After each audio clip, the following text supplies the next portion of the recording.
একটা ছোট্ট শহরে থাকতো রাফি নামে এক ছেলে। ছোটবেলা থেকেই ওর জীবনটা ছিল কষ্টের গল্পে ভরা।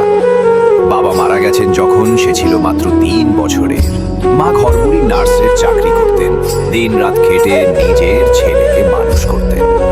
রাফি কখনো খেলনা চায়নি, চেয়েছে মায়ের সঙ্গে একবেলা শান্তিতে খেতে বসতে, কিন্তু সময় যেন সব কিছু কেড়ে নেয়। একদিন মাও অসুস্থ হয়ে পড়ল। ডাক্তার বলল হার্টের সমস্যা, কিন্তু চিকিৎসা করানোর মতো টাকা নেই।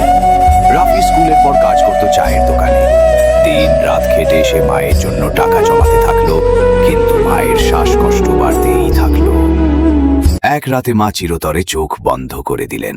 মৃত্যুর আগে শুধু বললেন, রাফি, তুই ভালো থাকিস, তোর মুখের হাসিটাই আমার সব ছিল। রাফির বুক ভরা কষ্ট তখন থেকেই শুরু। সবার মাঝে থেকেও সে একা। আজও সে মায়ের শেষ কথাটা মনে রেখে হাসার চেষ্টা করে, বুক ভরা দুঃখ চাপা দিয়ে।